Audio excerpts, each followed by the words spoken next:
Hello hello mic check.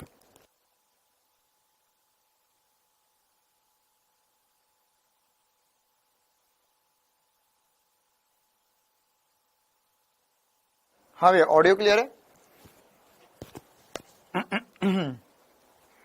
Very good evening. कैसे हैं आप सभी? क्या हालचाल सभी के? Very very very good evening. हम बढ़िया मस्त मजे में। चलो भाई, तो हम करते क्लास की शुरुआत। हम गति के नियम पढ़ रहे थे। गति के नियम में आज है हमारा लेक्चर नंबर 2। Lecture number 2। हाँ, गला तो ठीक ही है।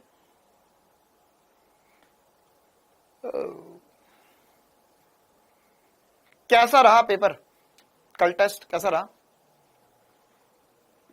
फिजिक्स के शॉर्ट नोट्स। हाँ, आप ही के बीच में एक बच्चा है जिसने आज मुझे उसके शॉर्ट नोट्स भेजे हैं। अगर आप भी अपने शॉर्ट नोट्स बना रहे तो मुझे भेज सकते हैं। जिसके बेस्ट शॉर्ट नोट्स होंगे वो मैं पीडीएफ बना के टेलीग्राम पे अपलोड कर दूंगा।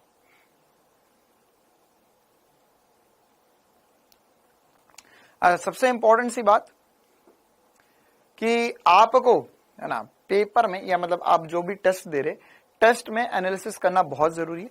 ये मैंने आपको ऑलरेडी बता दिया है कि आप लोग जो भी चैप्टर्स पढ़ रहे हैं वो सारे चैप्टर्स का या जो भी टेस्ट दे रहे हैं उनका एनालिसिस किए बगैर आपको आगे नहीं बढ़ना है। कितने बच्चे हैं ईमानदारी से बताएंगे जिन्होंने कल टाइम पे टेस्ट दिया और पेपर देने के बाद, टेस्ट देने के बाद में एनालिसिस जरूर किया? पेपर देने के बाद में या टेस्ट देने के बाद में एनालिसिस जरूर किया? पेपर देने के बाद में या टेस्ट देने के बाद में एनालिसिस जरूर किया? फिजिक्स का बहुत टफ तो नहीं था, कुछ क्वेश्चंस टफ डाले गए थे क्योंकि 2 टेस्ट बहुत आसान थे तो इसलिए थोड़ा सा डिफिकल्ट बनाया गया था। नेहा, फ्यूचर डॉक्टर, प्रेरणा, सभी लोग प्रेरणा से प्रेरणा लीजिए बेटा।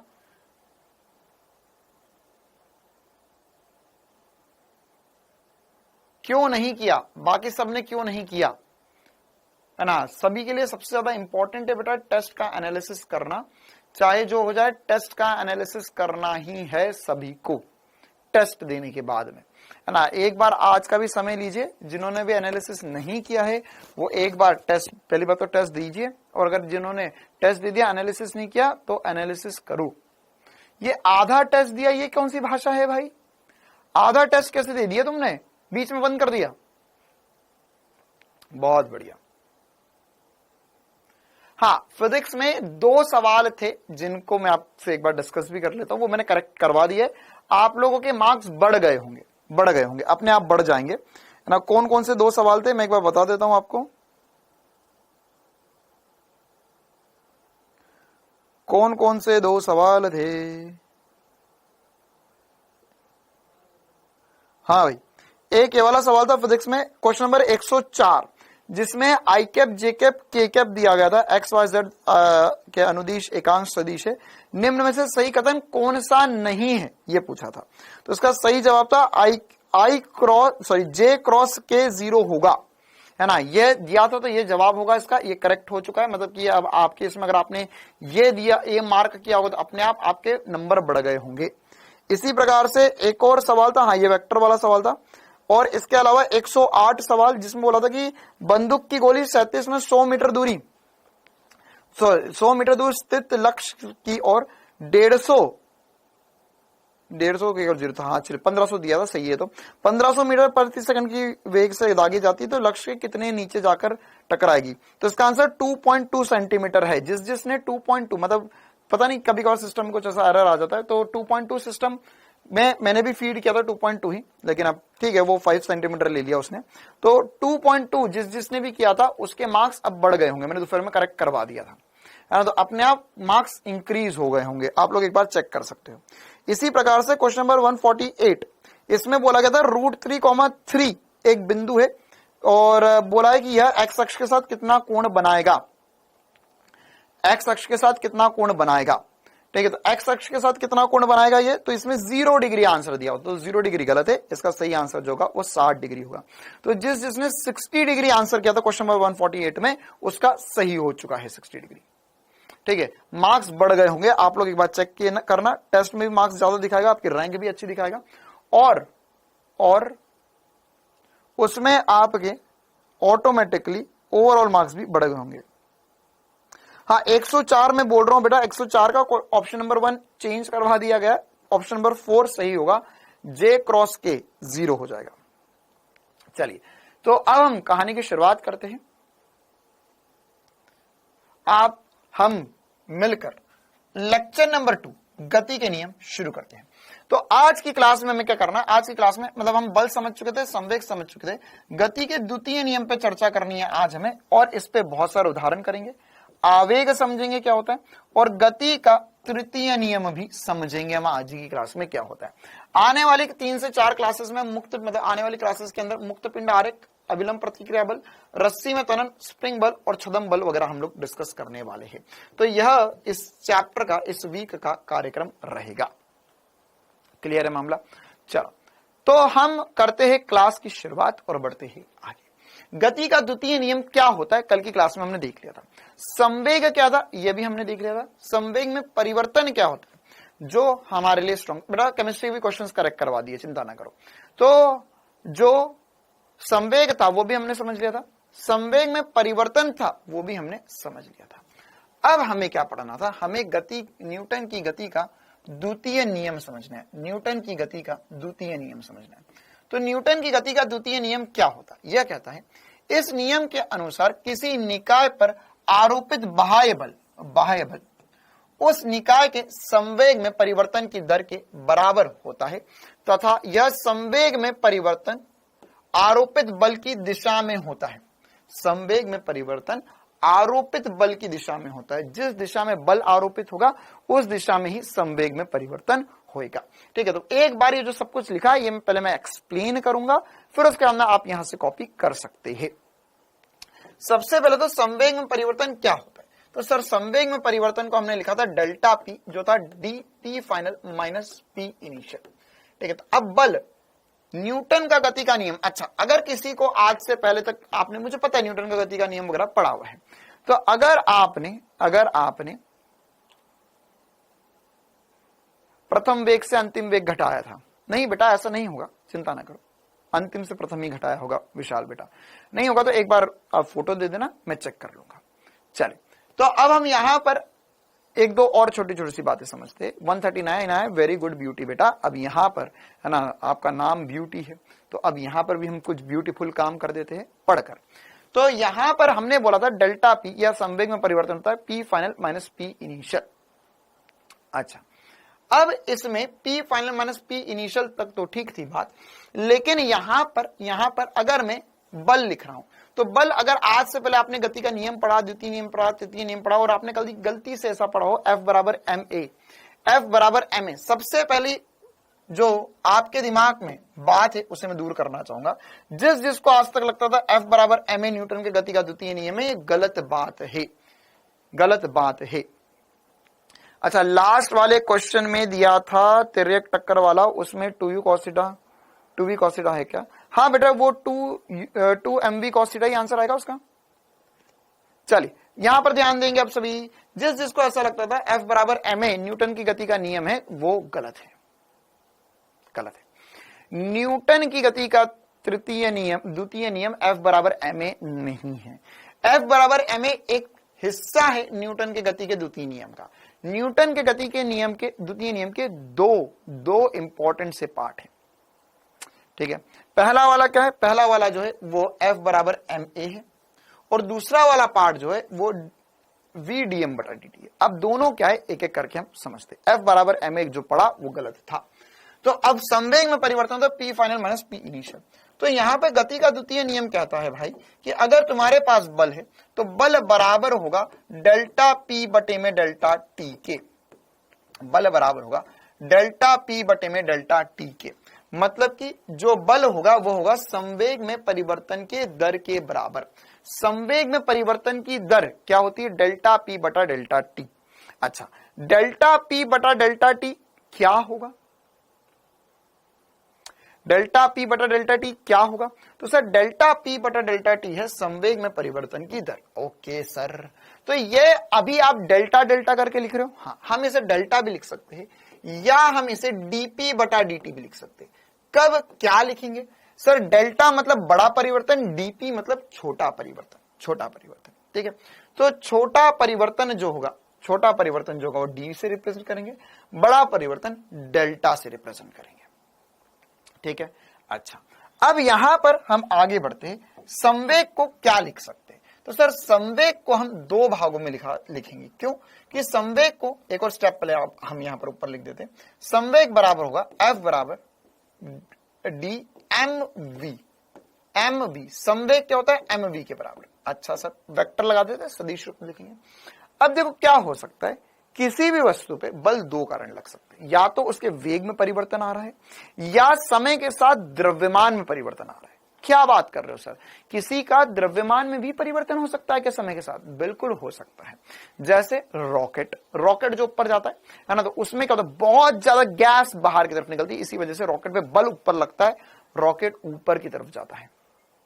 या इसके अलावा मान के चलो आपने, है ना, एक ये बेस्ट एग्जांपल, रॉकेट तो बहुत बड़ी बात होगी ना, बेस्ट एग्जांपल क्या है, अगर एक पाइप से आपने पानी मारा, पाइप से पानी मारा, तो मान के चलो एक ब्लॉक था, है ना, और आप पाइप से पानी मार रहे थे उसके ऊपर, तो ब्लॉक पे पानी टकराया और ब्लॉक आगे चले गया। तो क्या यहां पर आपने जाके उसे धक्का लगाया? नहीं सर, धक्का किसने लगाया? पानी ने लगाया। तो पानी का क्या, पानी जो है वो बढ़ते हुए वेग से जा रहा था? नहीं सर, वो नियत वेग से बाहर की तरफ निकल रहा था, लेकिन उसका द्रव्यमान जाकर ना, द्रव्यमान में परिवर्तन हो रहा था उस ब्लॉक पे। हर सेकंड अलग अलग अलग अलग अलग पानी, है ना, हर सेकंड आगे पानी टकरा,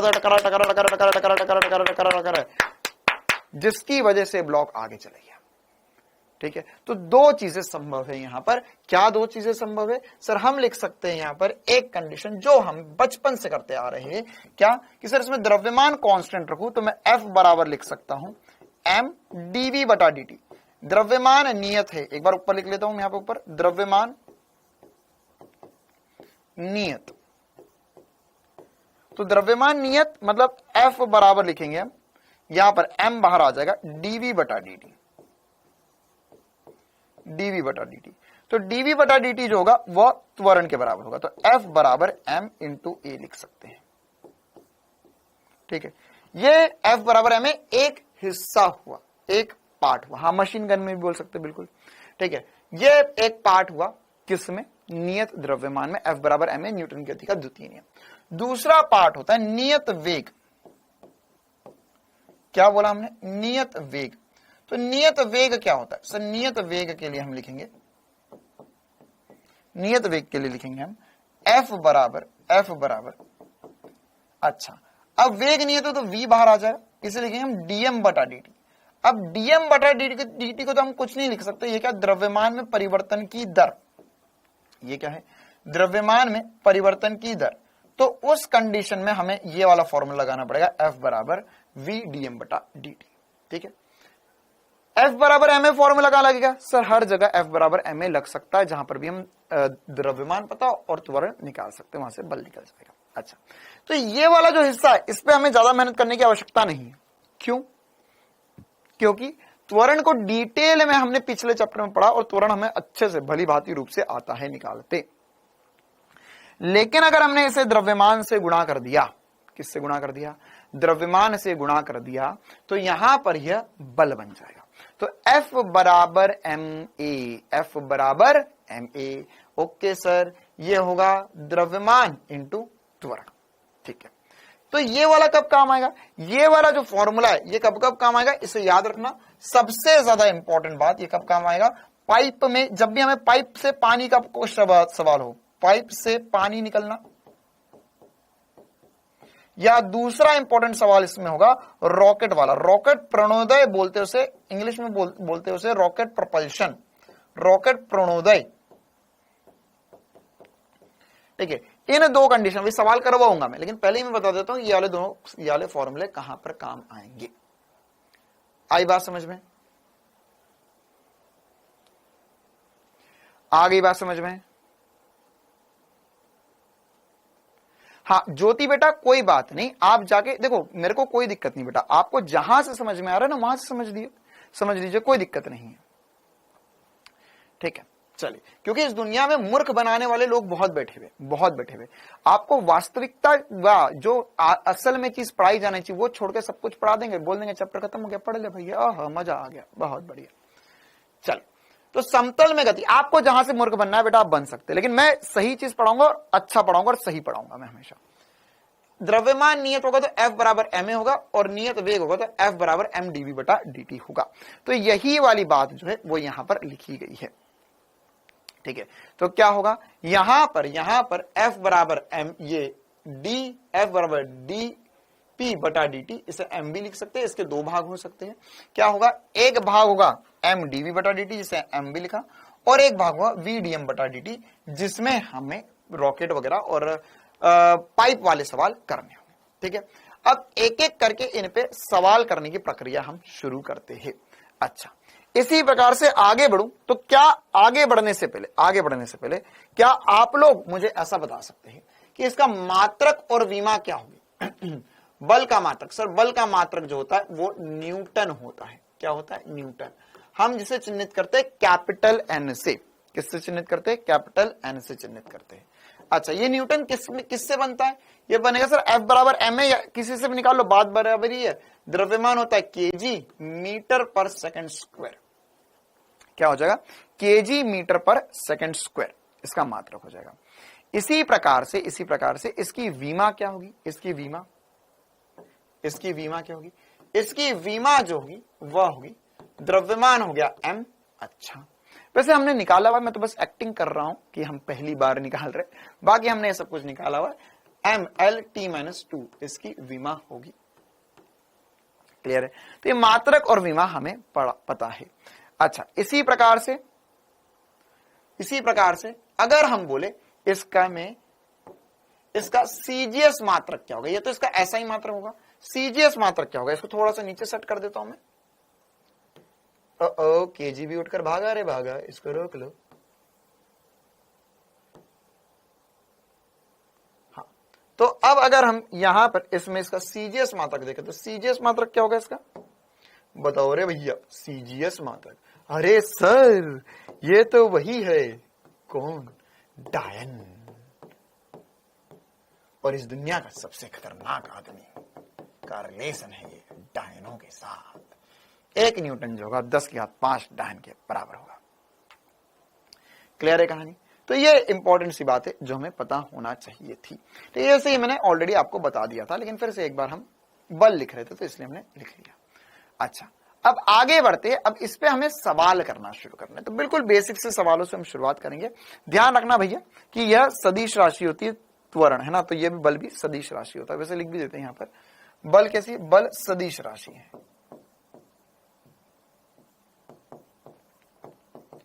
बल सदिश राशि है। चलिए आगे बढ़ते हैं अब हम इस पे क्वेश्चंस करते हैं। हाँ बेटा, संवेग वाला जो क्वेश्चन है विशाल बेटा हो सकता है। अच्छा, मैं आपको एक और बात बता दूं, है ना, क्या आज हो गई है 24 जुलाई, ये बैच 2 में भी अभी मैंने बोली थी।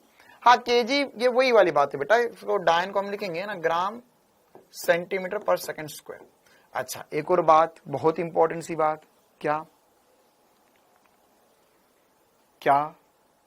आज हो गई है 24 जुलाई, तो सर 24 जुलाई का क्या करना है?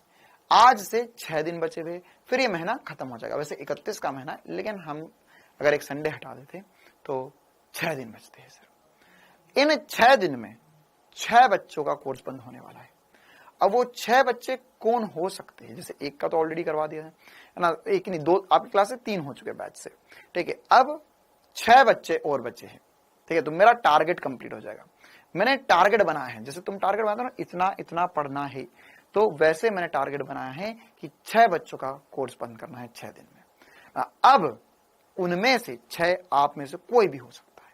तो अगर आप मेरा टारगेट पूरा करवाना चाहते हैं, आप मेरा सहयोग करना चाहते हो, तो बिल्कुल कीजिए, मैं आपका तहे दिल से धन्यवाद अदा करूंगा, ठीक है। आप मेरा टारगेट पूरा करवा दीजिए, ठीक है। कोई भी 6 बच्चे आप उन 6 में शामिल हो सकते हैं।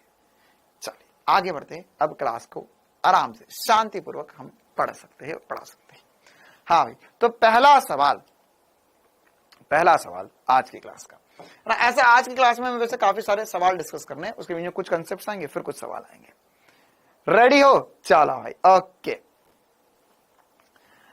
हाँ, अबूजर आप शायद पहले नंबर पे आ सकते हैं, ठीक है। मैं बता दूं, पीडीएफ आपको ऑलरेडी टेलीग्राम पे मैंने डाल दी, वैसे नहीं मिली होगी तो आज मैं टेलीग्राम पे डाल दूंगा। और आप लोगों की एक महा पीडीएफ भी मैंने तैयार कर ली है, एक पीडीएफ जिसमें पूरा 11th पूरा 12th आज या इस वीक के अंदर अंदर, या एक दो शायद हो सकता है कल ही आपके ऐप में डल जाएगा, तो उसमें एक साथ पूरे फिजिक्स के सारे क्वेश्चंस, ठीक है। जाओ ऐश करो। अब हम बढ़ते हैं सवालों की तरफ। सवाल नंबर 1 क्या कहना चाह रहा है? क्वेश्चन नंबर 1 क्या कहना चाह रहा है? बोल रहा है कि एक बल दिया गया है, किसी वस्तु में √2 मीटर प्रति सेकंड स्क्वायर का त्वरण उत्पन्न करता है, तो इसके द्रव्यमान की गणना कीजिए। इसके द्रव्यमान की गणना कीजिए। तो यहां पर क्या होगा? यहां पर हमें पता है F बराबर ma होता है। क्या होता है? F बराबर ma होता है। अच्छा सर, दोनों कैसे होने चाहिए? सदिश में होना चाहिए। ये क्या दिया है? ये सदिश में दिया हुआ है, ये अदिश रूप में। अदिश रूप में मतलब ये परिमाण दिया है, परिमाण दिया है, परिमाण दिया है ना। अरे सुयस बेटा, मेरा टारगेट कंप्लीट होने से तेरा ही फायदा है। बताऊं कैसे? कि जो बच्चा परेशान कर रहा है वो क्लास से गायब हो जाएगा, वो बैच से गायब हो जाएगा। तो जो बच्चा पढ़ने आया है, जो वास्तविकता में मेहनत, ये मेरा टारगेट नहीं, ये तुम सबके लिए भले के लिए टारगेट है मेरा, ठीक है। कि क्या जो बच्चा वास्तविकता में मेहनत करने आया, जो वास्तविकता में पढ़ने आया है, वो सुख चैन से पढ़ाई कर पाए और अपने जिंदगी में कुछ पल इस फिजिक्स क्लास के बढ़िया से बिता पाए और आगे चल के एक बढ़िया डॉक्टर बन जाए, ठीक है। बाकी जिसको नहीं बजना है उसको तो हम ऐसे ही भगा देंगे। चलो भाई, आओ फर्स्ट त्वरण। ये फर्स्ट अच्छा नहीं लगा। क्यों नहीं लगा? क्योंकि सर ये सदिश रूप में दिया हुआ है, अदिश रूप में दिया हुआ है, ठीक है। तो यहां पर f की वैल्यू कितनी आएगी? तो f जो दिया हुआ है सर, ये दिया हुआ है 6i cap minus 8j cap plus 10k cap. अच्छा सर, ये किस में दिया हुआ? ये दिया हुआ है वेक्टर फॉर्म में।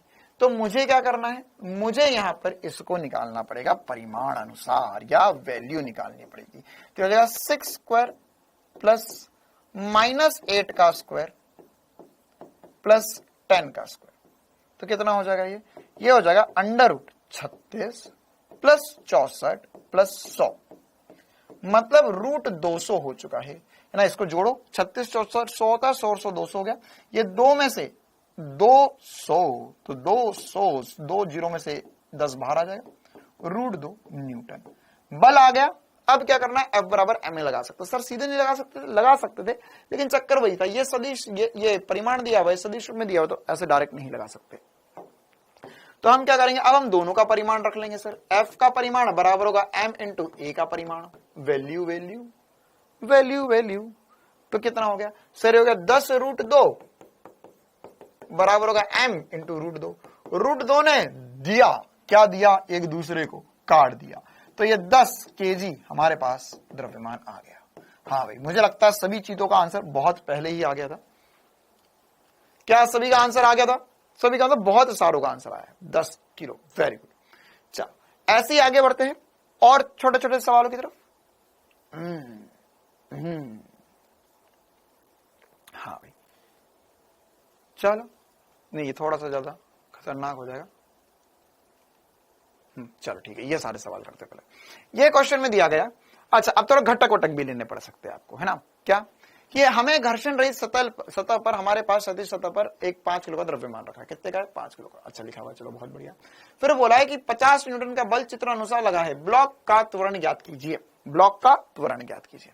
अच्छा, अब कैसे ज्ञात करेंगे सर? यहाँ पर बल कहां लग रहा है? सर बल यहां लग रहा है। तो अब ये तो कॉमन सेंस की बात है, इसको आई कैप जे कैप में लिखो क्या? हाँ सर लिख सकते हो, लेकिन अगर मैं किसी ब्लॉक पे इधर बल लगा रहा हूं तो उसका त्वरण इस दिशा में हो क्या?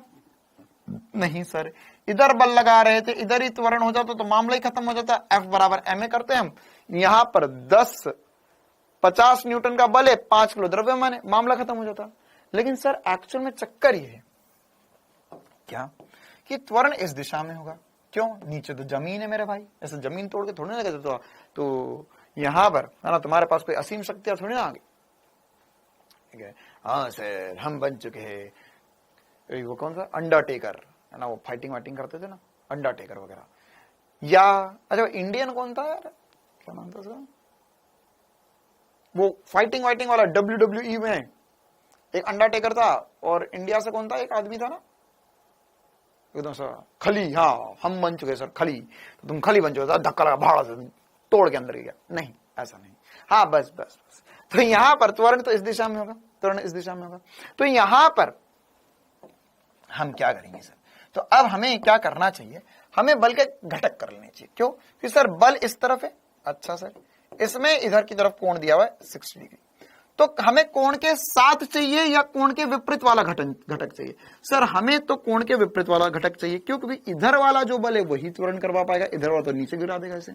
अच्छा तो ये घटक हो जाएगा F sin 60, sin 60 क्यों कर दिया, चमका सभी को, क्योंकि सर ये बल है, इधर वाला घटक हो जाएगा। अच्छा फिर F बराबर होगा 50 न्यूटन, तो 50 इंटू √3/2 कटक कटक 25√3 न्यूटन आंसर आ गया, 25√3 न्यूटन आंसर आ गया, ठीक है ओके सर। तो अब हमें क्या निकालना है, क्या निकालना है, हमें त्वरण निकालना है, तो त्वरण निकालेंगे तो क्या हो जाएगा, F बराबर हो जाएगा ma, F बराबर हो जाएगा ma, F की वैल्यू है 25√3। अच्छा सर द्रव्यमान कितना है 5 इंटू त्वरण, 5 से कर दे डिवाइड, 25√3 बटे में 25√3 बटे में 5 खचक खचक, तो कितना बचा 5√3, कमेंट्स में लगा देंगे सभी चीजें आग जिनका आ गया आंसर 5√3 मीटर पर सेकंड स्क्वायर, त्वरण 5√3 मीटर पर सेकंड स्क्वायर आंसर आ जाएगा, 5√3 5√3 5√3, बहुत ही बढ़िया।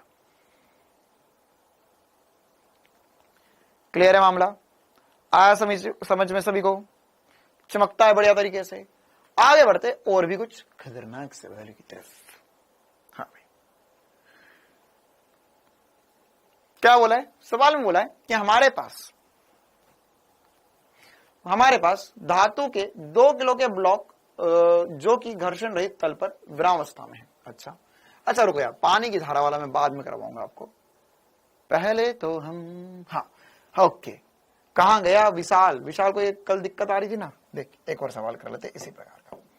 सवाल में बोला है 0.2 किलो की गेंद दीवार से 45 डिग्री के कोण पर 25 मीटर प्रति सेकंड के वेग से टकराती है, यदि गेंद आपतन दिशा से 90 डिग्री पर परावर्तित होती है तो गेंद के संवेग में परिवर्तन का परिमाण की गणना कीजिए, और साथ ही साथ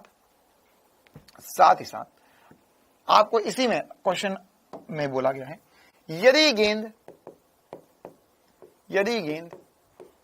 0.1 सेकंड के लिए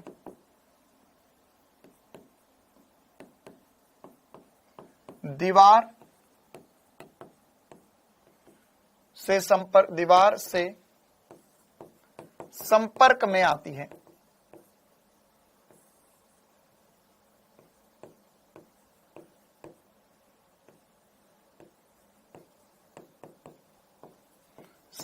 आती है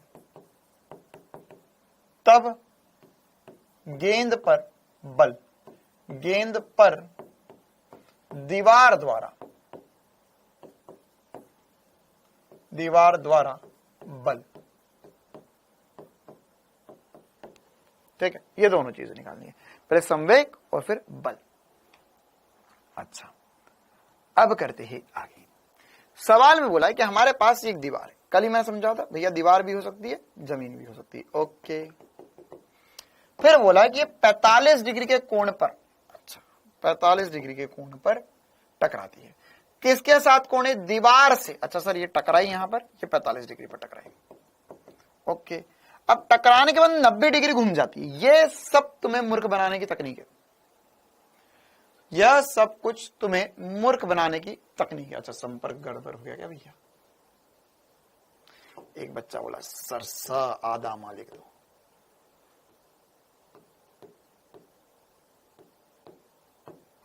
ये सब तुम्हें मूर्ख बनाने की तकनीक है।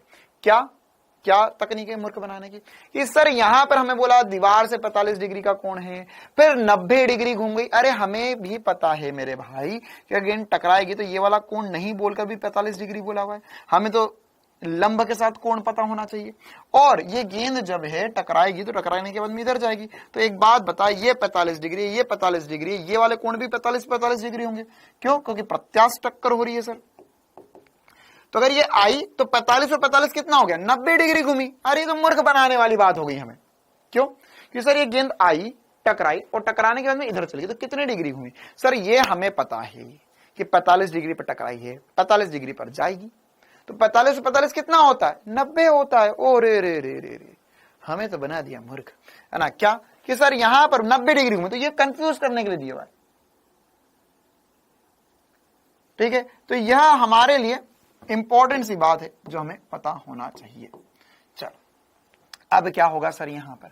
अब ये टकरा कर तो चलेगी, अब टकराने के बाद में हमें पता 45 पे आई, 45 पे गई। तो क्या हम इसमें कल ही निकाल चुके हैं कि सर अगर ये वाला कोण 45 डिग्री होता है तो संवेग में परिवर्तन डेल्टा पी जो होता है वो 2mv कितना होता है? कॉस थीटा या साइन थीटा? अब सर थीटा किससे लिया हुआ है? सर थीटा लिया हुआ है 37 के साथ में, या हमने इस ये जो dot dot dot dot dot dot line है इसके साथ में लिया हुआ है। तो कल क्या, कल भी हमने इसी के साथ लिया था? हाँ सर इसी के साथ लिया था। लेकिन अभी भगवान के असीम कृपा है हम पे, 45 डिग्री लिया, 45 में साइन लू कॉस लू, सेम ही आंसर आता है।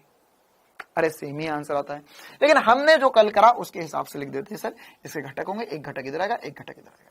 ठीक है, तो हमने जो करा था उसके हिसाब से 2mv क्या लिखा था हमने? सर 2mv यहां पर अगर साइन 45 लूंगा, कॉस 45 लूंगा, आंसर तो सेम ही आएगा। लेकिन कल हमने लिखा था यहाँ पे कॉस 45 या कॉस थीटा, तब थीटा 37। ये मतलब कि यहां पर दीवार के लंबवत जो लाइन है उसके साथ थीटा है, लंब के साथ।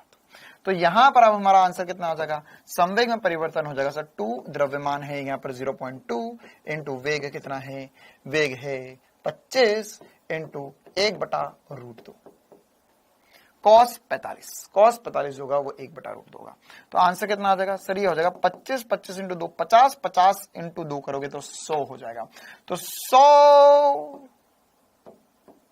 100 में पॉइंट तो 10/√2 या 5√2 kg मीटर पर सेकंड हो जाएगा। एक बार आराम से देख लो भाई, देख लो आराम से, 10√2 होगा या 5√2 होगा? 10/√2 हो रहा है। चेक करो सही किया है।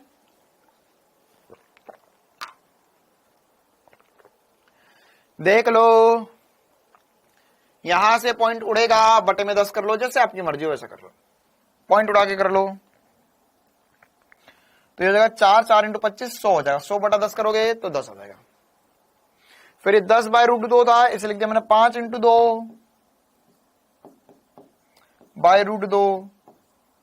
तो ये कटेगा तो √2 बचेगा, तो 5√2 kg मीटर पर सेकंड आंसर आ गया। अच्छा अब क्या निकालना सर? इसी प्रकार से बल, तो बल कितना होगा? बल बराबर होता है सर F बराबर ma।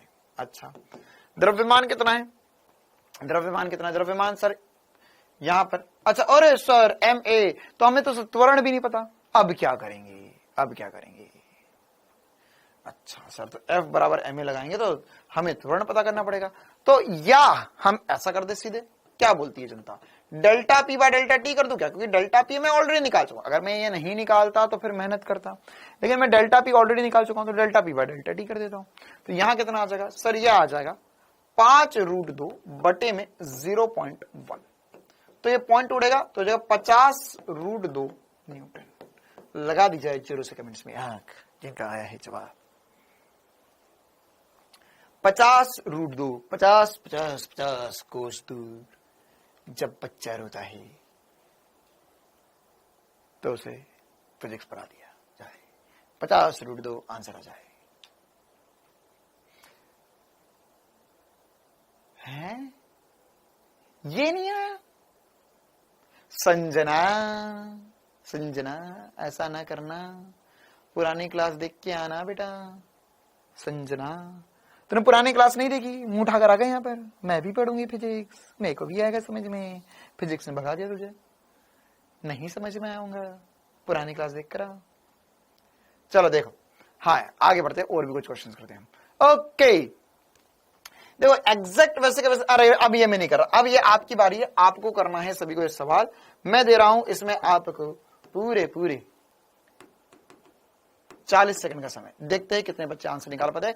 एग्जैक्ट ऐसा कैसा सवाल कल की क्लास में करवाया था, एग्जैक्ट ऐसा कैसा। बस अब बल निकालना है, बल निकालना है।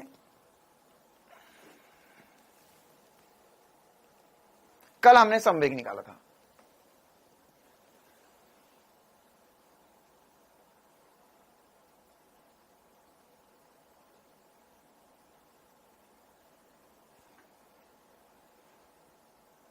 हाँ बेटा आशु कुमार, वो क्वेश्चन में लिखा नहीं था, फिर एक लाइन ऐड करी मैंने।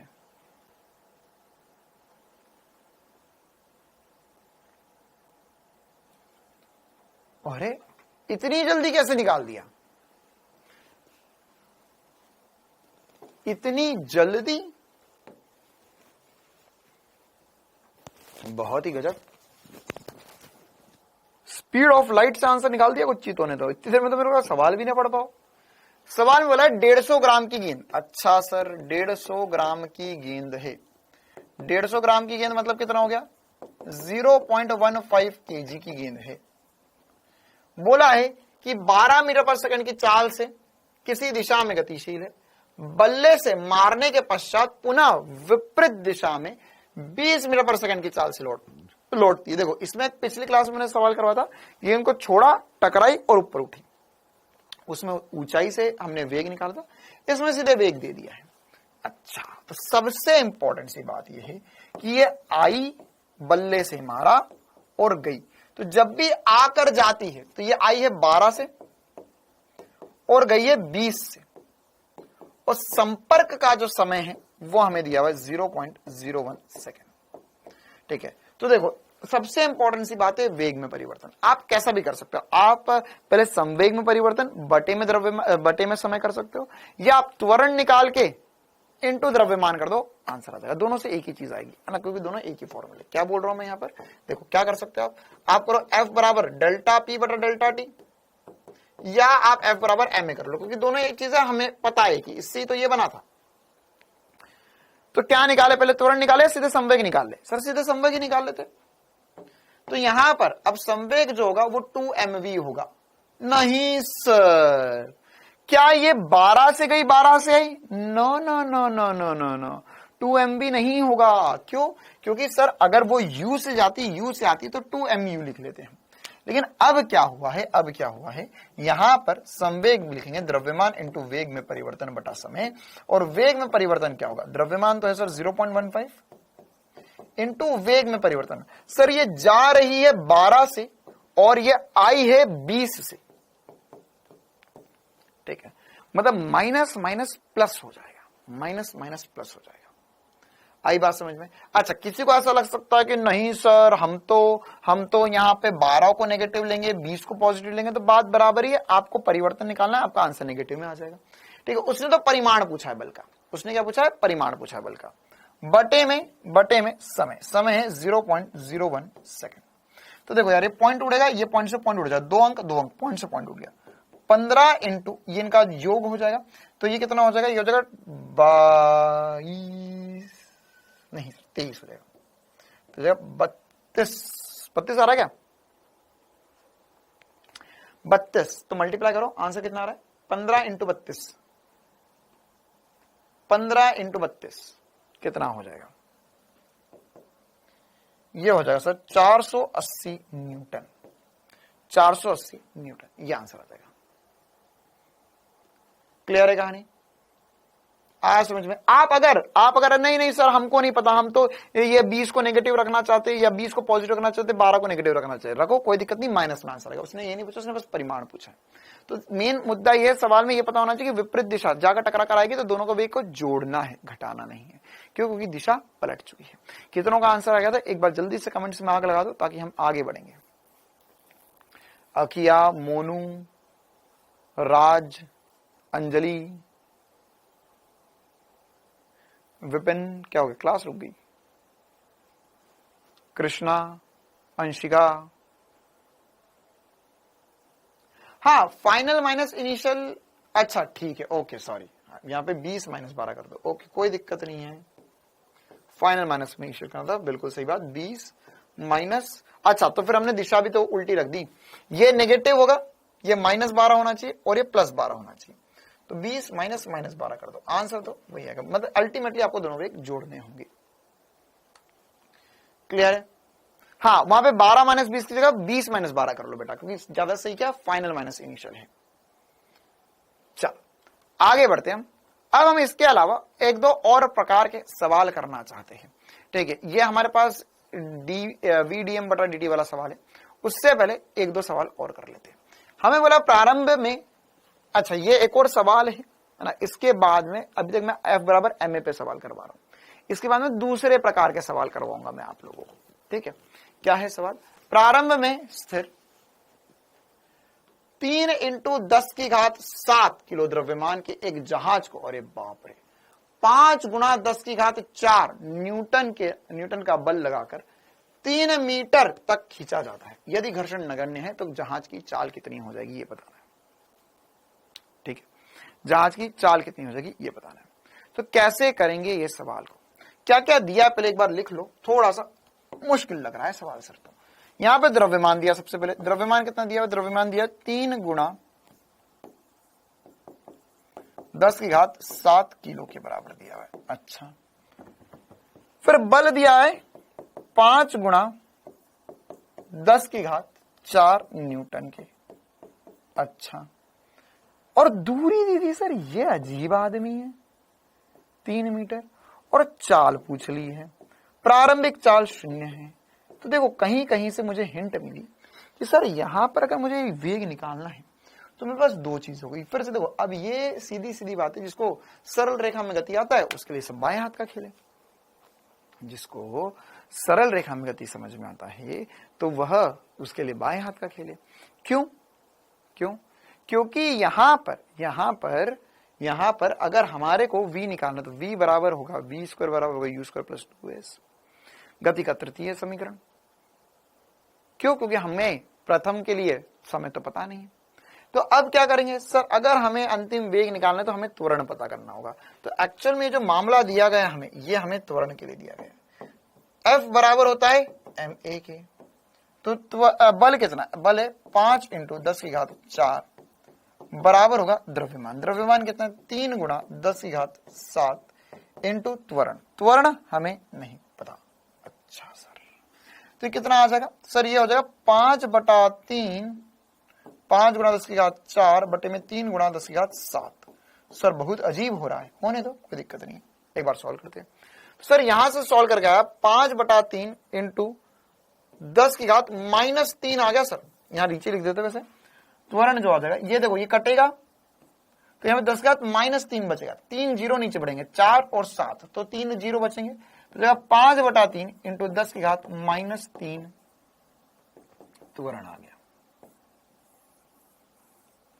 क्या आ गया? त्वरण आ गया।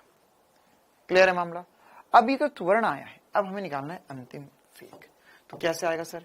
ये हम निकाल सकते हैं v² बराबर u² + 2as। प्रारंभिक तो 0 है, बोला है प्रारंभ में स्थिर, मतलब स्थिर है, मतलब प्रारंभिक वेग 0 है। अच्छा, 2 × 5/3 ओके सर, इंटू 10⁻³ इंटू कितना चला? 3 मीटर। अच्छा, इसलिए इसने 3 मीटर चलाया था ताकि 3 से 3 कट जाए, आंसर सही आ जाए। गजब दिमाग लगाए है ये सवाल वाले भी। तो 3 से 3 कट गया सर, ये होगा 5 × 2 10 हो गया, 10 × 10⁻³ तो ये सर सॉल्व करेंगे तो 10⁻² आ जाएगा। क्या मैंने सही किया? कैसे? ये 10⁻1 के घात जुड़ जाती है, ये आ गया v²। v की वैल्यू वर्गमूल लेंगे, 10⁻−1 बचेगा, या 1/10 या 0.1 मीटर/सेकंड। सर इतना सा हिलेगा, बस इतना सा सर, आगे बढ़ गया जहाज, हल्का सा वेग आया उसमें, 0.1 मीटर/सेकंड का। क्लियर है मामला? तीसरा सही जवाब होगा, बिल्कुल सही बात।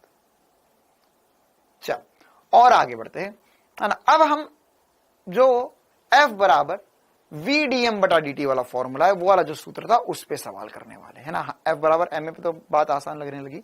ये वाले सवाल पे ये इस वाले सवाल से हम उस सूत्र का यूज सीखेंगे कि वो कब लगाते हैं, क्यों लगाते हैं।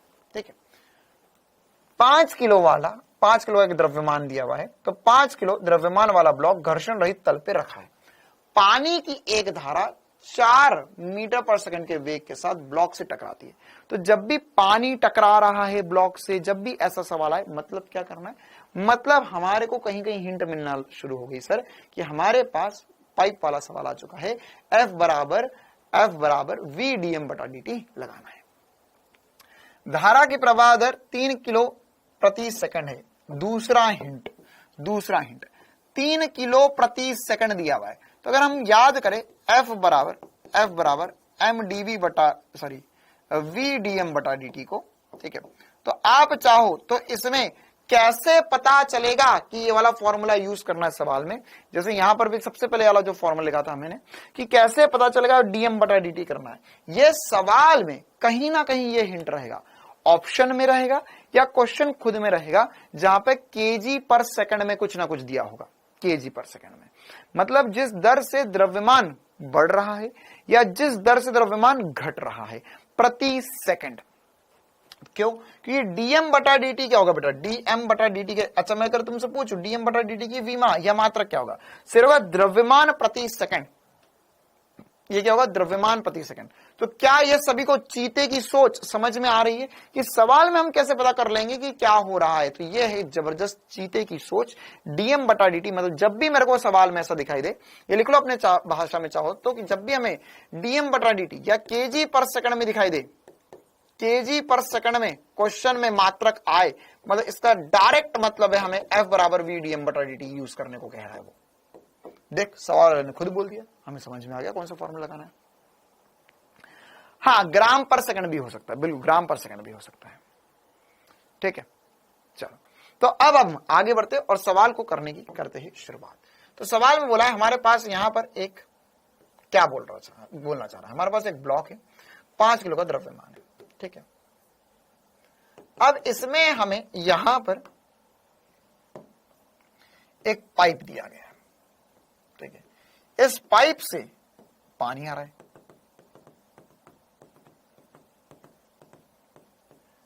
और पानी सीधे जाके ब्लॉक पे टकरा रहा है, पानी सीधे जाके ब्लॉक पे टकरा रहा है। अच्छा, तो ब्लॉक का त्वरण निकालना। अच्छा, अरे मैं तो अरे एक्सट्रीमली सॉरी भैया, हमने तो बताया ही नहीं निकालना क्या है। तब ब्लॉक का त्वरण ज्ञात कीजिए। सवाल अधूरा लिखा हुआ है, टाइपिंग वाले भैया ने अधूरा छोड़ दिया। ब्लॉक का त्वरण बराबर क्वेश्चन मार्क। ठीक है, ब्लॉक का त्वरण, कुछ बच्चों ने आंसर भी निकाल दिया, वेरी गुड। अब सबसे पहले अगर ब्लॉक का त्वरण निकालना है तो मुझे ये पता करना पड़ेगा कि जो पानी आ रहा है वो ब्लॉक पे कितना बल लगा रहा है। पानी ब्लॉक पे कितना बल लगा रहा है, तो ये कैसे पता कर सकते हैं सर, पानी ब्लॉक पे कितना बल लगा रहा है? तो वो बल पता करेंगे हम बिल्कुल इससे, क्या, पानी द्वारा, यहां पे लिख देते हैं, पानी द्वारा ब्लॉक पर बल, पानी द्वारा ब्लॉक पर बल कितना होगा, ब्लॉक पर बल, तो सर ये होगा F बराबर V dm बटा dt। क्यों लगा रहा हूं, किस लिए लगा रहा हूं, क्या सभी को चमका? हाँ भाई, एक बार कमेंट्स में थम्स अप कर देंगे कि हाँ सर ये वाला फॉर्मूला क्यों लग रहा है, हमें समझ में आ गया। तो अब यहां पे हमें बोला है कि सर पानी का वेग 4 है और कितना, सर 3 किलो प्रति सेकंड पानी बाहर आ रहा है, मतलब 12 न्यूटन का बल लगाएगा ये ब्लॉक पर। क्लियर है मामला? अच्छा सर, अब ब्लॉक के पास आते, बोले भैया तेरे को बल लगा, तो बोला हाँ भैया मेरे को बहुत जोर जोर से मार रहा है ये पानी, मेरे को तो डर लग रही है भैया। तो बोले चलो ठीक है, तो तेरे अंदर त्वरण आ जाएगा क्योंकि तुझ पे बल लग रहा है। अल्टीमेटली क्या कहानी होगी, अब अल्टीमेटली कहानी होगी कि 5 किलो वाले ब्लॉक पर पानी इस तरफ 12 न्यूटन का बल दे रहा है, खत्म बात। पानी इधर 12 न्यूटन का बल लगा रहा है, तो अब मुझे इसका त्वरण निकालना है। तो यहां पे त्वरण निकालना, तो त्वरण क्या होता है, त्वरण होता है F बराबर ma। तो 12 बराबर 5 इंटू ए, या 12 बटे में 5, कितना आएगा आंसर बता दो गरीब प्यारी, जवाब 12 बटे में 5 या 2.4 मीटर पर सेकंड स्क्वायर त्वरण आएगा।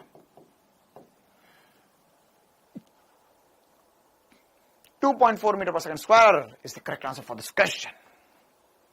क्या सवाल समझ में आ गया? बोल मेरे प्यारे, सवाल समझ में आ गया? अच्छा, अब आगे बढ़ते हैं, एक और इस प्रकार का सवाल लेते हैं। क्या ये सवाल कर पाओगे? क्या ये सवाल कर पाओगे? क्या मैं 30 सेकंड का समय दे दूं इस सवाल के लिए? चलो 40 सेकंड का समय लो, बताओ क्या आएगा जवाब।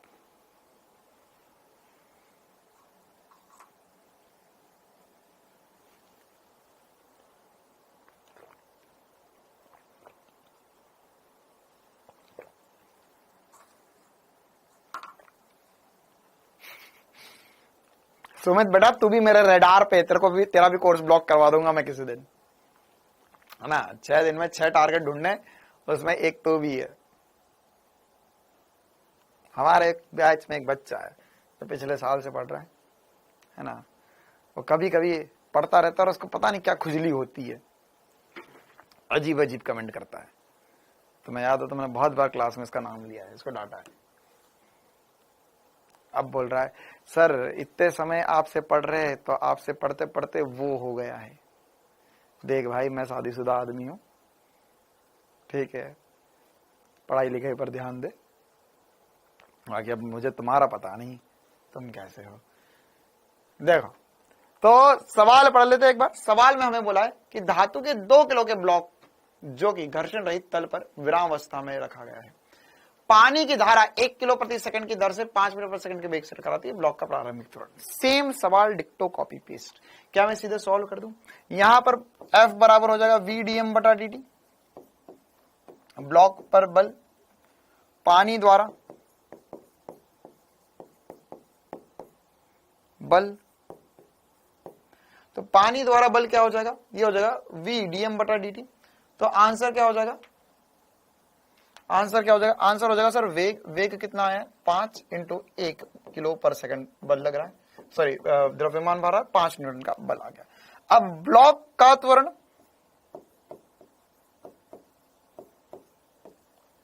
ब्लॉक का त्वरण F बराबर है में, ओके सर, F कितना है? 5 न्यूटन का। द्रव्यमान कितना है? 2 किलो। तो सर यहां से त्वरण आ जाएगा, कितना आ जाएगा? A बराबर आ जाएगा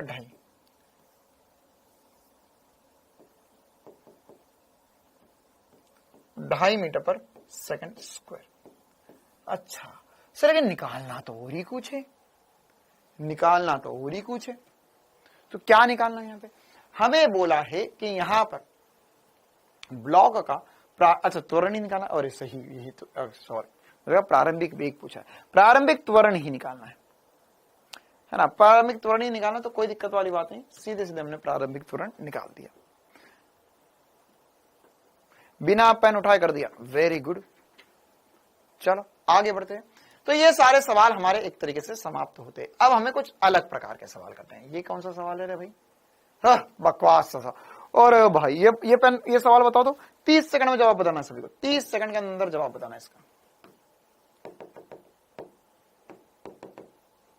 हाँ 30 सेकंड, सवाल पढ़ो जवाब बताओ।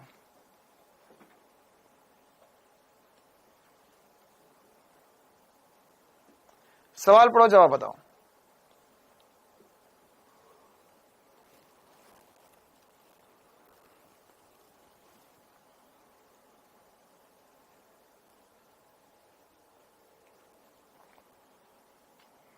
आखिरी 5 सेकंड, समय समाप्त, समय समाप्त। पेन रख दो, पेन रख दो, पेन रख दो। 4 किलो और 5 किलो की वस्तुओं पर समान बल लगाया जाता है। यदि पहले का त्वरण 4 किलो है तो दूसरे का त्वरण कितना हो जाएगा? 8/5 हो जाएगा, 1.6 आंसर हो जाएगा। 8/5 हो जाएगा, कदम बात। अरे बहुत ही लूल सा सवाल है, क्या सोच रहे हैं?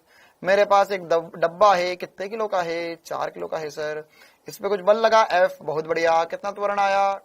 2 मीटर पर सेकंड स्क्वायर का त्वरण आया। अब यही वाला बल किस पे लगा? सर यही वाला बल F लगा, किस पे लगा?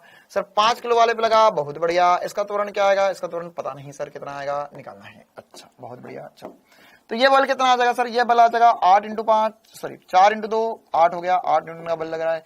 यही बल इस पर लगेगा तो इसमें F बराबर ma लिखेंगे। तो यहाँ पर ये बल 8 न्यूटन, 8 बराबर 5 इंटू ए, यह आएगा 8/5, मतलब हो गया 1.6 मीटर पर सेकंड स्क्वायर। आंसर आ गया। आगे बढ़ जाओ, खुश हो जाओ।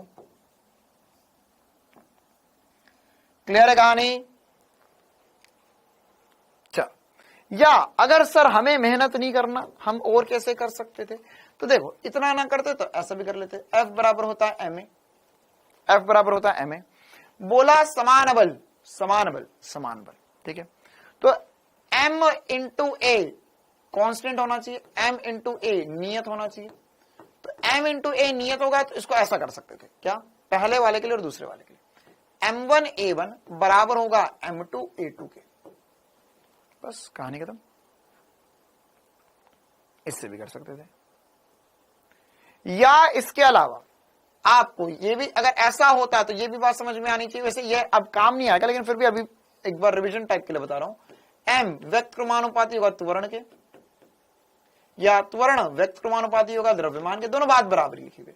a1/a2 बराबर होगा m2/m1 के। इससे भी कर सकते हैं, लेकिन अभी इसका यूज नहीं है, अभी तो हमें इससे ही यूज करना होगा, ठीक है।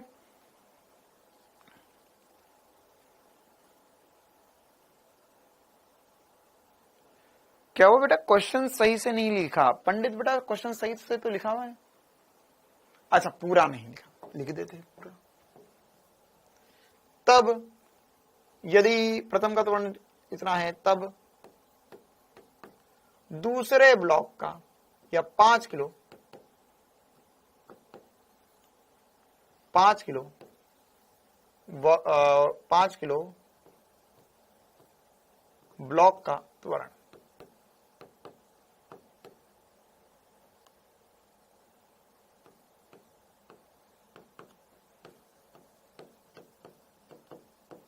ठीक है। चलो आगे बढ़ते हैं। सवाना बिटिया क्या हो गया? एक तुम इतना ज्यादा बड़ा कमेंट मत किया करो, शॉर्ट में 1-2 लाइन कुछ लिखने की कोशिश करा करो, क्योंकि तुम अगर ज्यादा बड़ा कमेंट लिखते तो मैं पढ़ता हूं तुम गायब हो जाता है वो। फिर चलेगा। चलो हाँ भाई, ये वाला सवाल हो गया। हाँ ये भी कर दो, 10 सेकंड का सवाल, जल्दी करो। अब हमें एक और कंसेप्ट समझना है।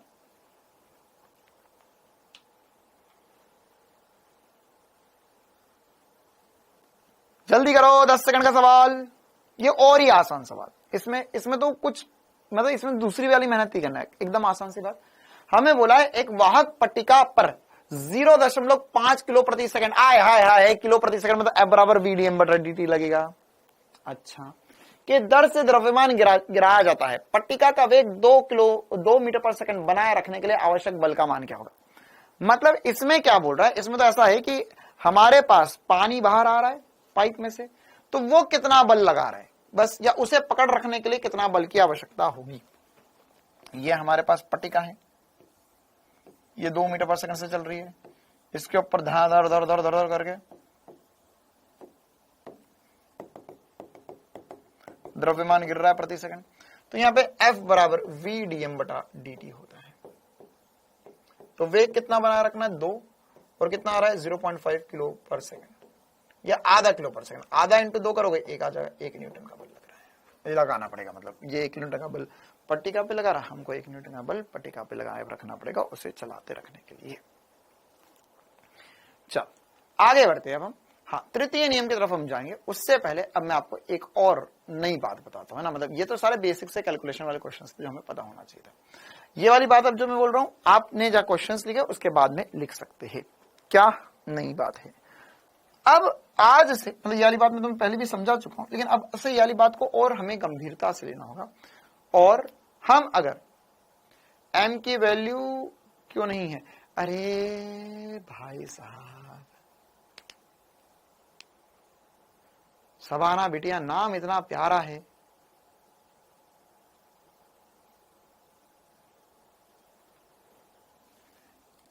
VdM/dt लिख रहा हूं बेटा। डीएम है द्रव्यमान में परिवर्तन, तो ये जो तुझे आधा किलो प्रति सेकंड मान दिया गया है, ये क्या है? ये पूरे का मान दे दिया। जब ज्यादा दे रहा सवाल वाला, अच्छा दे रहा तो अच्छा नहीं लग रहा है। ये पूछना चाह रही है कि सर इसमें द्रव्यमान का मान तो है ही नहीं, सवाल सॉल्व किए जा रहे इतने देर से। अरे द्रव्यमान के मान की आवश्यकता क्या है, ये बोल रहा है ना मेरा भाई। क्या बोल रहा है? आधा किलो पर सेकंड, मतलब ये क्या है? ये है द्रव्यमान में परिवर्तन पर सेकंड। तो कितना द्रव्यमान गिर रहा है पर सेकंड? आधा किलो पर सेकंड गिर रहा है। कहानी खत्म हो गई। पूरे की वैल्यू दे रहे ना तुम, एक पे क्यों अटके हुए हो जब तुम्हें पूरा मिल रहा है तो। अच्छा, मैं क्या बोल रहा था, अभी हमने सीखा F बराबर होता है dp बटा dt। ठीक है, इससे हम क्या समझे? इससे हम सबसे बड़ी बात समझे क्या, कि अगर कल को मुझे, अब देखो अभी जिनको सरल रेखा में गति पुराना चैप्टर पढ़ा है, अच्छे से किया है, तो तुरंत तरीके से समझ में आ जाएगा, है ना। क्या कि अगर मेरे पास एफ डीपी बटा dt दिया हुआ है, तो इसमें मेरे पास पीटी ग्राफ हो, तो पीटी ग्राफ कौन सा ग्राफ हो? PT graph.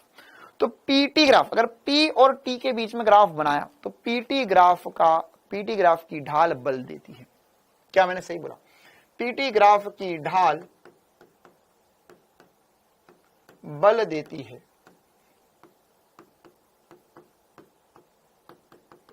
पीटी ग्राफ की ढाल बल देती है। क्लियर है? क्यों? क्योंकि इसका अवकलन हुआ है सर।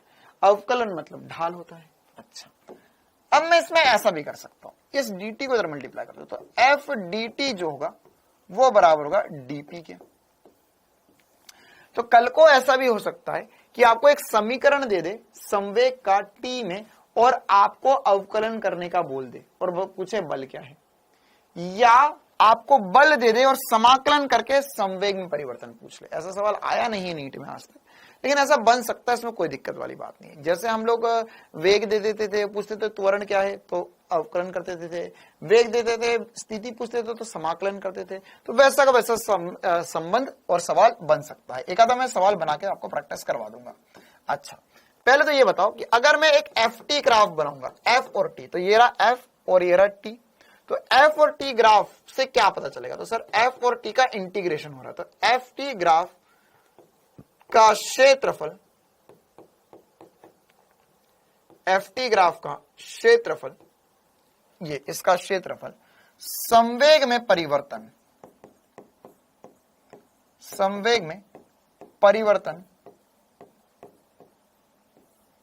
देगा। क्या देगा? संवेग में परिवर्तन देगा। ठीक है, तो एफ टी ग्राफ का एरिया संवेग में परिवर्तन देगा। बिल्कुल आसान सी बात, ये हमें चमकती है। ठीक है, अच्छा, अब इसी प्रकार से एक और लास्ट बात यहां पे कर लेते हैं, फिर हम इसके ऊपर बेस्ड क्वेश्चंस करेंगे, है ना। क्या होता है? एक और पद होता है जिसको बोलते हैं हम आवेग। क्या बोलते हैं? आवेग। अब आवेग क्या होता है इसको थोड़ा सा समझ लेते हैं। इसको थोड़ा साइड में कर देता हूं मैं, ताकि हमारे पास जगह बन जाए उधर। आवेग, आवेग या अंग्रेजी में कहते हैं इंपल्स। वैसे इंपल्स का ज्यादा एप्लीकेशन, आवेग या इंपल्स, इसका ज्यादा एप्लीकेशन नीट में नहीं है ना, और नीट में कभी सवाल नहीं आया इससे। और इसका ज्यादा एप्लीकेशन होता है जी एडवांस के सवालों में, जहां पे आपको इंपल्स वगैरह पे कुछ घुमावदार सवाल बनते हैं, या इसका जो एप्लीकेशन है वो रोटेशनल मोशन वगैरह में, मतलब कि जो घूर्णी गति होता है उसमें पूछता है इस पे सवाल वगैरह। लेकिन अभी हमें बिल्कुल बस डेफिनेशन पता होना चाहिए और होता क्या है और इससे जुड़ी क्या क्या इंपॉर्टेंट बातें थी ये पता होना चाहिए। आवेग को आसान शब्दों में बोल सकते हैं, आवेग को आसान शब्दों में बोल सकते हैं संवेग में परिवर्तन। संवेग में परिवर्तन, परिवर्तन की दर नहीं बोल रहा हूं, संवेग में परिवर्तन। संवेग में परिवर्तन आवेग होता है। मतलब कि अगर हमारे पास संवेग में परिवर्तन हो रहा है, संवेग में परिवर्तन हो रहा है मतलब क्या हुआ सर, कि प्रारंभिक कुछ संवेग था, अंतिम कुछ संवेग है, इसमें परिवर्तन हुआ, तो इसमें जो परिवर्तन हुआ है वह उसे हम आवेग बोलते हैं। तो क्या सर ये आज तक हम करते आ रहे थे? बिल्कुल, हम बहुत बार कर चुके हैं। हम क्या अभी तक हमने कहीं पर भी संवेग में परिवर्तन निकाला है? सर बहुत बार निकाला, परसों की पूरी क्लास भरकर निकाला, आज की क्लास में भी जगह जगह निकाला। तो जो इतनी बार हमने संवेग में परिवर्तन निकाला, उसी की जगह आवेग भी शब्द इस्तेमाल कर सकता था वो क्वेश्चन में। ठीक है, तो वही संवेग में परिवर्तन या उसे आवेग बोलते हैं। डेल्टा पी क्या होता है? डेल्टा पी, संवेग में परिवर्तन। अब हमारे पास ऑलरेडी फॉर्मूला F बराबर delta P by delta T. तो अगर मैं डेल्टा टी को मल्टीप्लाई कर दूं तो मैं लिख सकता हूं एफ डी टी बराबर होगा डेल्टा पी के, और डेल्टा पी की जगह क्या लिख दूंगा मैं, आवेग, तो इंपल्स। तो एफ डी टी जो होगा उसे हम आई या इंपल्स या आवेग से चिन्हित करते हैं, या आवेग होगा वो, ठीक है। तो एफ डी टी जो होगा उसे हम आवेग भी बोल सकते हैं, या संवेग में परिवर्तन डायरेक्ट निकाल लो, या इसके अलावा एफ डेल्टा टी कर लो तो उससे भी आवेग निकल जाएगा। क्लियर है छोटी सी बात। इसके अलावा इसमें इसका मात्रक और वीमा इंपॉर्टेंट होती है, सबसे ज्यादा इंपॉर्टेंट चीजों में से एक इसका मात्रक और वीमा। तो इसका मात्रक क्या होता है सर, इसका मात्रक जो होगा वो होगा संवेग में परिवर्तन, मतलब संवेग केजी मीटर पर सेकंड, या बल मतलब न्यूटन, डेल्टा टी मतलब सेकंड, तो हो जाएगा न्यूटन सेकंड। क्या हो जाएगा, न्यूटन सेकंड। तो इसका एक और मात्रक होता है जिसे हम बोलते हैं न्यूटन सेकंड बोलते हैं। क्या बोलते हैं, न्यूटन सेकंड। अच्छा, इसी प्रकार से इसकी वीमा क्या होगी, तो इसकी वीमा तो आवेग के बराबर ही होगी, सॉरी संवेग के बराबर ही होगी। ये क्या होगी, एम एल टी माइनस 1, ठीक है। तो आपको अगर सवाल में आवेग बोल दे तो घबराना बिल्कुल नहीं है, बिल्कुल घबराना नहीं है, आपको संवेग में परिवर्तन बता देना, जो संवेग में परिवर्तन होगा वही आवेग हो जाएगा। क्या आवेग सभी को जोरदार तरीके से क्लियर है? तो अगर आप एक तरीके से देखो तो यहां पर मैंने ये जो लिखा हुआ है एफ टी ग्राफ का क्षेत्रफल संवेग में परिवर्तन देता है, तो यहां पर हम इसे ऐसा भी लिख सकते थे, क्या, एफ टी ग्राफ का क्षेत्रफल आवेग देता है,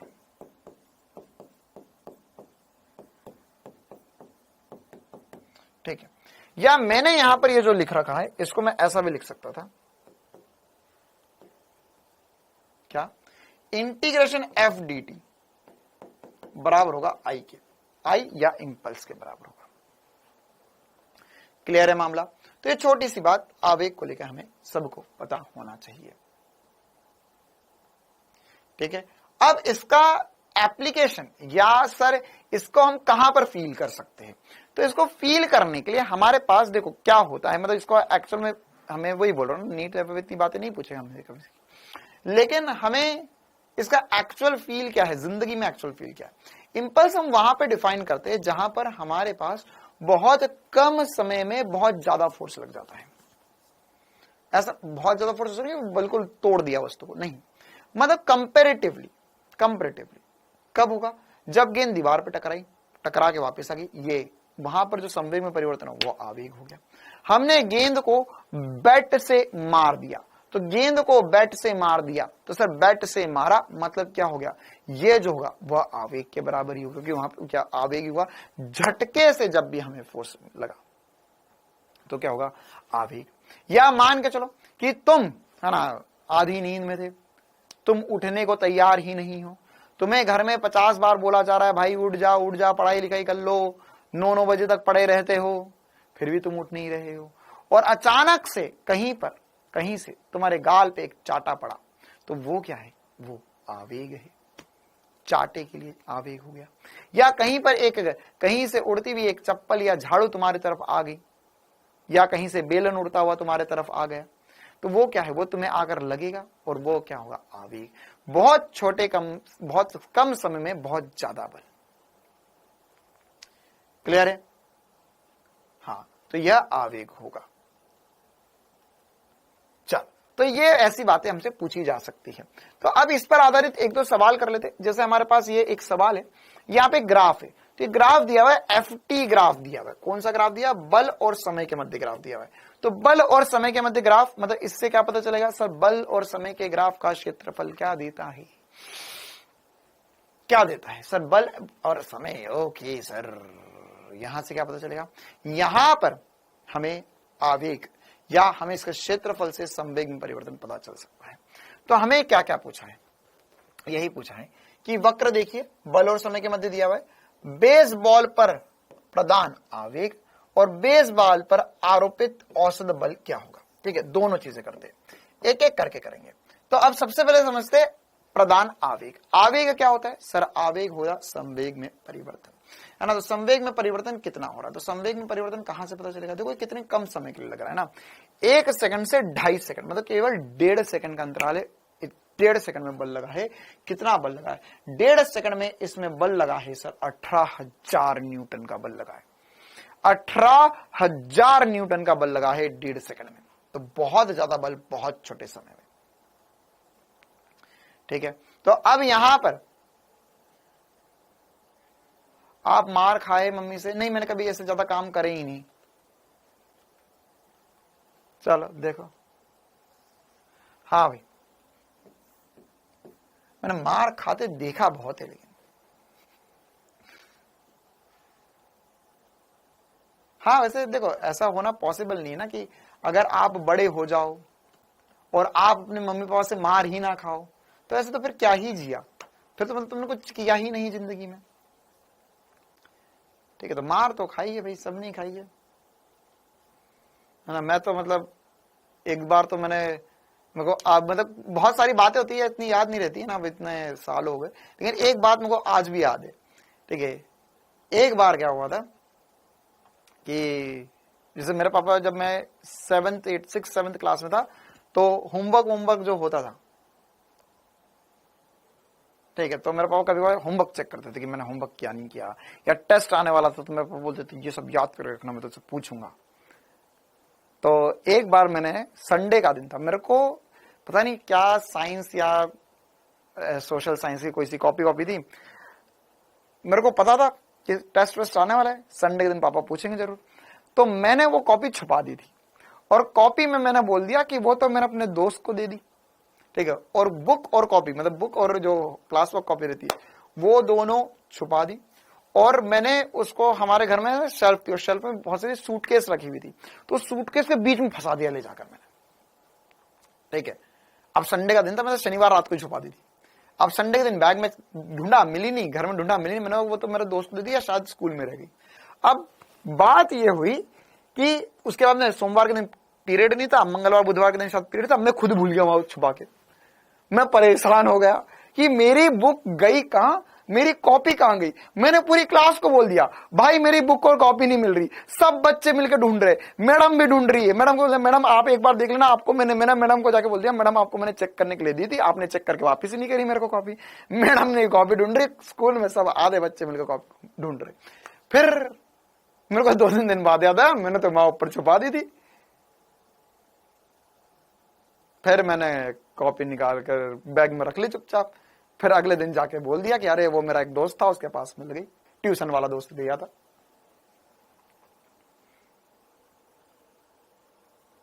टॉप, अरे भाई मैं चिंता ना करो ना, मैंने बचपन में पढ़ाई बहुत करी है। मैं क्लास 10th में, है ना, क्लास 10th में अपना मतलब सीबीएसई से मैंने एग्जाम दी थी, तो सीबीएसई में तब सीजीपीए मिलता था, मतलब आपकी ग्रेड आती थी। तो क्लास 10th में मेरी सब में 10 out of 10 ग्रेड है, मतलब कि सब में A+ ग्रेड थी। A+ ग्रेड मतलब कि 90 से ज्यादा मार्क्स जब आते तो A+ ग्रेड मिलती है ना। और मुझे मतलब पता है, मतलब मेरा मैथ्स में पूरा 100% पेपर सही था, एक भी गलती नहीं थी मैथ्स के क्लास 10th के पेपर में। और इसी प्रकार से सोशल साइंस का जो पेपर था, उसमें भी मेरे को पता था एक क्वेश्चन में थोड़ा सा गलती थी, तो 98 या 99 मार्क्स उसमें भी थे।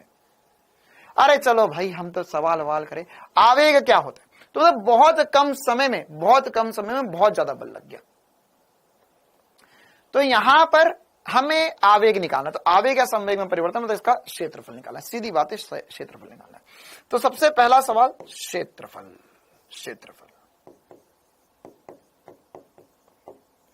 क्या आएगा क्षेत्रफल। तो सर क्षेत्रफल जो आएगा वो आएगा यहां पर half into base into height ना, हाफ इंटू लंब बटे आधा।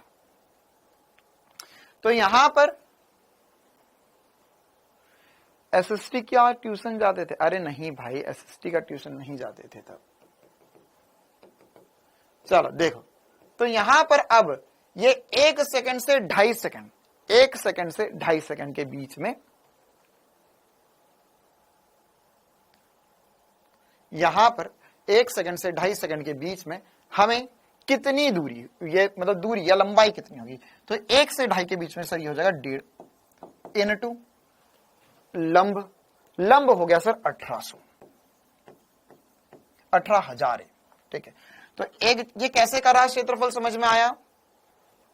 तो कितना हो जाएगा सर, ये 0 से 1 0 उड़ जाएगा, तो ये हो जाएगा 9 तो यहां पर हो जाएगा 15 इंटू 9,000, नहीं 900 ही बचा, 1000 ठीक है। तो हो जाएगा 35 के आगे 2 जीरो, मतलब ये आ गया सर। आवेग पूछा तो न्यूटन सेकंड में बोलेंगे हम, 13,500 न्यूटन सेकंड, 13,500 न्यूटन सेकंड। कल बैकलॉग की क्लास होगी बेटा, कल से नहीं परसों से शुरू कर रहे हैं हम, आपको बता देंगे ना। चल, तो 13,500 न्यूटन सेकंड। आपकी मम्मी लेक्चर देख रही होगी, अरे नहीं भाई ये इतना भावुक मत हो भैया, इतना भावुक मत हो। मेरे घर में कोई नहीं देखता मेरी क्लास, ठीक है, मतलब ऐसा ही, ये तो पेड क्लास है ना, तो किसी के पास डाउटनेट की ऐप का एक्सेस भी तो होना चाहिए, ठीक है। और स्टार्टिंग में देखते थे थोड़ी बहुत, अब तो ठीक है भाई, क्या समझ में तो आएगा नहीं ज्यादा कुछ। 1.5 कैसे आया बेटा, 1.5 कैसे आया, 1.5 कैसे आया, ये 1 से 2.5 तक गए हम, 1 से 2.5 तक गए, तो 1 से 2.5 गए तो 1.5 होगा ये वाली दूरी, और लंब हो गया 18,000, और इसको हाफ करके इंटू 1.5 से मल्टीप्लाई कर दिया। अच्छा, अब यहां पर हमारे लिए एक और सबसे इंपॉर्टेंट सी बात है, औसत बल क्या होता है। औसत बल, औसत बल हमारे लिए सबसे ज्यादा इंपॉर्टेंट है। क्यों सर औसत बल क्यों इंपॉर्टेंट है सबसे ज्यादा? क्योंकि औसत बल में हमें बल तो दिया है, तो औसत बल कैसे निकाल ले हम? समझ पा रहे हो मेरी भावना को? सर जब बल ही दिया हुआ है तो औसत कैसे निकालूंगा मैं? औसत कैसे निकालूंगा? ये जो मैं आपको बात बताने जा रहा हूं, ये बहुत इंपॉर्टेंट है, ये हमें पूरे फिजिक्स में बहुत बार काम आती है। क्या होता है कि हमें अगर औसत पूछा है किसी भी मान का, जो दिया है उसी का औसत पूछ लिया। यहां पर क्या दिया हुआ है? बल, और पूछ क्या लिया? बल का औसत। वेग दिया, औसत वेग पूछ लिया। तो ये कैसे करते हैं? तो देखो क्या होता है यहां पर अगर हमें औसत की जरूरत क्यों? क्योंकि देखो क्या हो रहा है, बल बड़ा बड़ा बड़ा बड़ा बड़ा, फिर कम हुआ कम हुआ कम हुआ। इसको आप चाहो तो प्रैक्टिकली ऐसा इमेजिन कर सकते हो। कैसे इमेजिन कर सकते हो? अगर मेरे पास एक बॉल है, तो बॉल जब बैट से लगेगी, तो बॉल जब बैट से गोल बॉल होगी, तो जब बॉल बैट से लगेगी तो वो जाएगी, टकराएगी, ऐसी सॉरी, ये बॉल जाएगी, टकराएगी, और टकराकर चपटी हो जाएगी, और उसके अंदर फिर वापस से रबर की बॉल होती है वो, तो जाएगी, टकराएगी, और ऐसी चपटी हो जाएगी, उसके अंदर वापस से नॉर्मल होके खुलकर आगे बढ़ जाएगी। ठीक है, अगर आप चाहो तो इसको, वैसे अभी मेरे पास एनिमेशन नहीं है, लेकिन ये वाला एनिमेशन मैं आपको आगे चलकर बताऊंगा। जब बॉल किसी भी चीज से टकराती है तो ऐसा नहीं होता है कि बॉल ऐसी गई, ऐसी टकरा कर ऐसे आ गई। नहीं, बॉल रबर की जो बॉल होती है, जब हमारे बैट से भी, हम दीवार से भी जब मारते हैं तो क्या होता है, तो वहां पर अगर हमारे पास ये जो बॉल है, ये बॉल जो है जब टकराती है तो ये पूरी ऐसे दब जाती है, रबर की बॉल ऐसे दब जाती है, और उसके अंदर फिर ऐसे वापस से रिलैक्स होती है और आगे बढ़ जाती है। तो यहाँ स्प्रिंग जैसे, तो वैसे ये बल बड़ा बड़ा बड़ा अधिकतम हुआ और फिर कम हो गया, तो बॉल आगे बढ़ गई। तो अब इसमें हमारे लिए सबसे इंपॉर्टेंट सी बात क्या है? सबसे इंपॉर्टेंट सी बात यह है कि ये बल औसत कैसे है? ताक्षणिक बल दिया हुआ है, तो अगर जब भी हमें औसत बल निकालना हो, एफ एवरेज निकालना हो,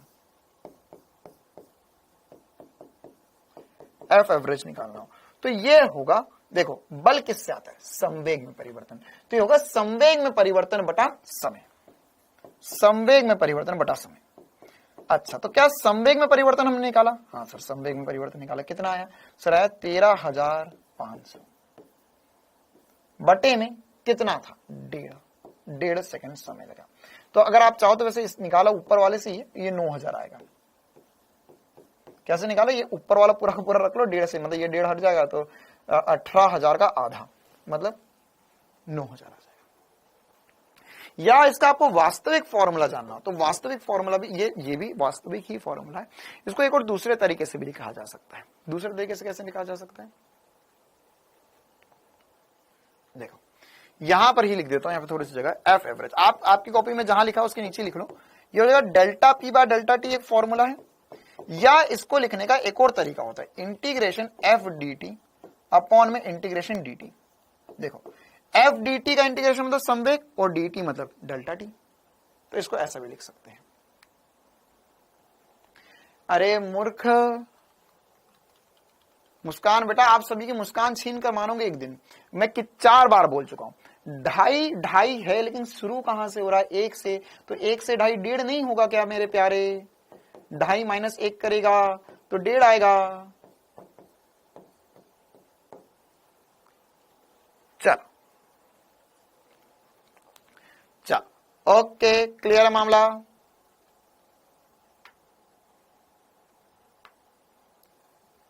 हाँ भाई, तो आज की क्लास इतनी रखते। जाने से पहले न्यूटन की गति का तृतीय नियम मैं आपको बता देता हूं। इसके कुछ एग्जांपल्स मैंने डाले हुए, इसके ऊपर और भी उदाहरण अगली क्लास में करेंगे। न्यूटन की गति का तृतीय नियम क्या होता है कि अगर हम एक किसी भी वस्तु पर बल लगाते हैं तो वह वस्तु हम पर उतना ही बल लगाती है। तो जो बल हम लगा रहे हैं उसका मतलब वह क्रिया होता है, और जो बल हम पे लग रहा है वो प्रतिक्रिया होता है। तो न्यूटन के अनुसार प्रत्येक क्रिया के परिमाण में बराबर तथा दिशा में विपरीत सदैव एक प्रतिक्रिया होती है। क्रिया प्रतिक्रिया का नियम भी कहलाता है, और क्रिया प्रतिक्रिया बल दोनों अलग अलग वस्तुओं पे लगते हैं। इसके बहुत सारे एग्जाम्पल है कि जब हम बंदूक से गोली चला रहे हैं तो गोली आगे जा रही है, बंदूक पीछे आ रही है, मतलब कि गोली का आगे जाना, बंदूक का पीछे आना। तो क्रिया हुई गोली, प्रतिक्रिया होगी बंदूक का पीछे आना। या इसी प्रकार से अगर मान के चलो एक व्यक्ति जो है वो नाव से कूदकर तट पे जा रहा है, तो उसने नाव को पीछे धक्का लगाया, वो तट पे आगे की तरफ चले गया। मतलब क्या हुआ, नाव को धक्का लगाया पीछे, नाव ने उस पर धक्का लगाया, जिसकी वजह से वो आगे बढ़ा। हम चल पाते हैं, किस वजह से चल पाते हैं कि अगर हमने जमीन पे धक्का, वैसे हम जमीन पे धक्का नहीं लगा, अरे बेटा तू अगर खड़ा भी है तो जमीन पे धक्का लग ही रहा था। तो अगर हम जमीन पे धक्का लगा रहे हैं, जैसे नॉर्मली भी चल रहे, तो हम ऑब्वियस बात है हमारे वेट के, हमारे वजन के कारण धक्का लग ही रहा है उस पे। तो अगर धक्का लग रहा है तो हम पे, है ना, हमने लगाया जमीन पे बल, जमीन ने लगाया हम पर बल। क्रिया अभिक्रिया बल। तो ये क्रिया अभिक्रिया बल पे और भी बहुत सारी चर्चाएं हैं।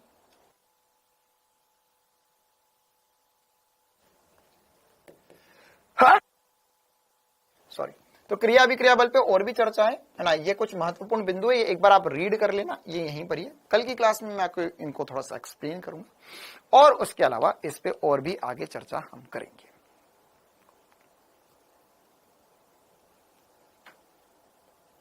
हाँ, महा पीडीएफ टेलीग्राम पे भी सेंड कर दूंगा मैं।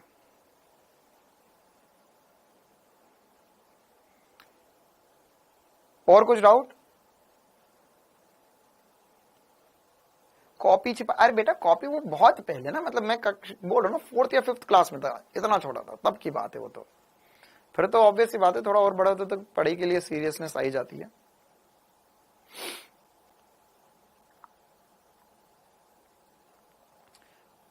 चलो भाई, तो आज की क्लास इतनी ही रखते हैं।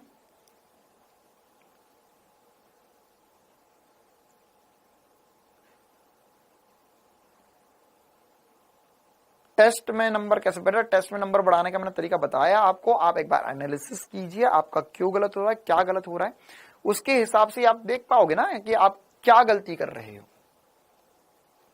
फिर आप और बेहतर कर पाओगे टेस्ट में। नहीं, मैं कोई बैक बेंचर नहीं था, मैं तो आगे बैठता था क्लास में। हाँ, प्रिंट निकलवा लो बेटा, प्रिंट निकलवा लोगे तो कोई दिक्कत नहीं, बेस्ट रहेगा प्रतीक्षा बेटा, अगर प्रिंट निकलवा लो तो। उसका मैं पीडीएफ दे रहा हूं आज या कल में, जिसमें सारे चैप्टर के क्वेश्चन होंगे। आप जितने चाहो उतने चैप्टर्स बनते जाएंगे, उसके पीडीएफ या प्रिंट आउट निकालो, एक साथ निकाल लो सबका प्रिंट आउट। लेकिन प्रिंट आउट निकालने में बस ये ध्यान रखना कि बहुत सारे पेज होंगे, थोड़ा महंगा पड़ सकता है आप लोगों को, लेकिन अगर आप लोग करवा सकते हो तो कोई दिक्कत नहीं है। हाँ, पीवाईक्यू भी रहेंगे, 2030 तक के सवाल रहेंगे, और प्रैक्टिस क्वेश्चंस भी रहेंगे। चलो भाई, तो thank you, tata, bye bye, मिलते हैं कल की क्लास में।